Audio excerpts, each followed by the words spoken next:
Michael Matheson tried to cheat the taxpayer out of tens of thousands of pounds.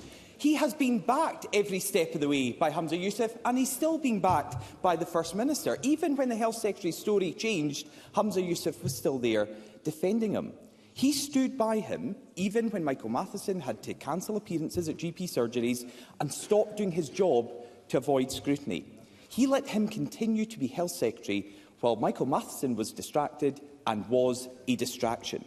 The First Minister was just about the only person who still supported Michael Matheson. Humza Yousaf staked his own personal reputation on backing the former Health Secretary.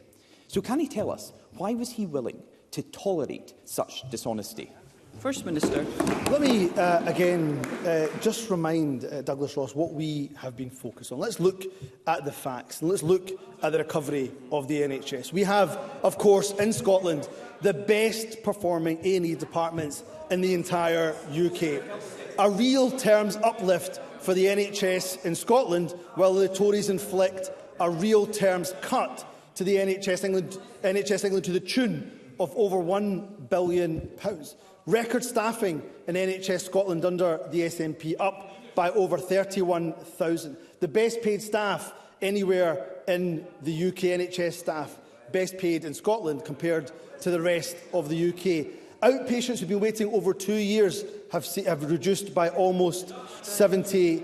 Inpatients who've been waiting over 2 years reduced by over 25%. They don't want to hear it, Presiding Officer, because it points to an NHS recovery. Can I remind all members of the atmosphere that we wish to have at this session? We want members to be able to put questions and to respond in an orderly manner, and we wish to be able to hear one another. And of course, unlike where the Tories are in charge, Scotland hasn't lost a single day of NHS activity to strike action, including, of course, the junior doctors deal that Michael Matheson concluded. So we're a government that takes great pride in supporting our NHS at its time of greatest need, in very stark contrast to a Tory government that is gutting NHS England to the bones. Douglas Ross. Listening to that answer, it's like Humza Yousaf doesn't realise his disgraced former Health Secretary resigned this morning. It's incredible. But Humza Yousaf said the £11,000 claim was a legitimate parliamentary expense. The First Minister claimed months ago that the matter was closed. There was nothing more to see here. He told me in this chamber last year he had absolute and full confidence in Michael Matheson. He said Michael Matheson was a man of integrity and honesty. Humza Yousaf backed him to the hilt. But most of Scotland has known from the very beginning that Michael Matheson was dishonest. Humza Yousaf's own reputation is in tatters over the scandal. He looks weak. Now, trust in this government is gone. The SNP's credibility is gone. Michael Matheson is gone. But Humza Yousaf, the human shield, is still here defending him. First Minister, how can anyone trust a single word this SNP government ever says again? First Minister. Well, Presiding Officer, Douglas Ross wants to talk about trust. Did he not see the Ipsos Porimo yesterday that showed that we, the SNP, is trusted? First Minister. We are simply not going to be conducting our business in this manner.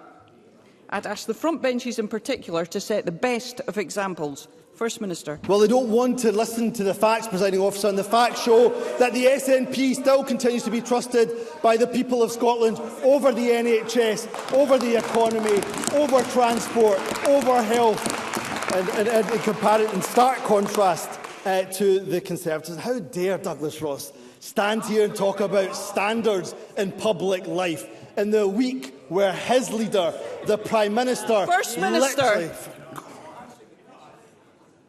Mr Ross, you have put your questions.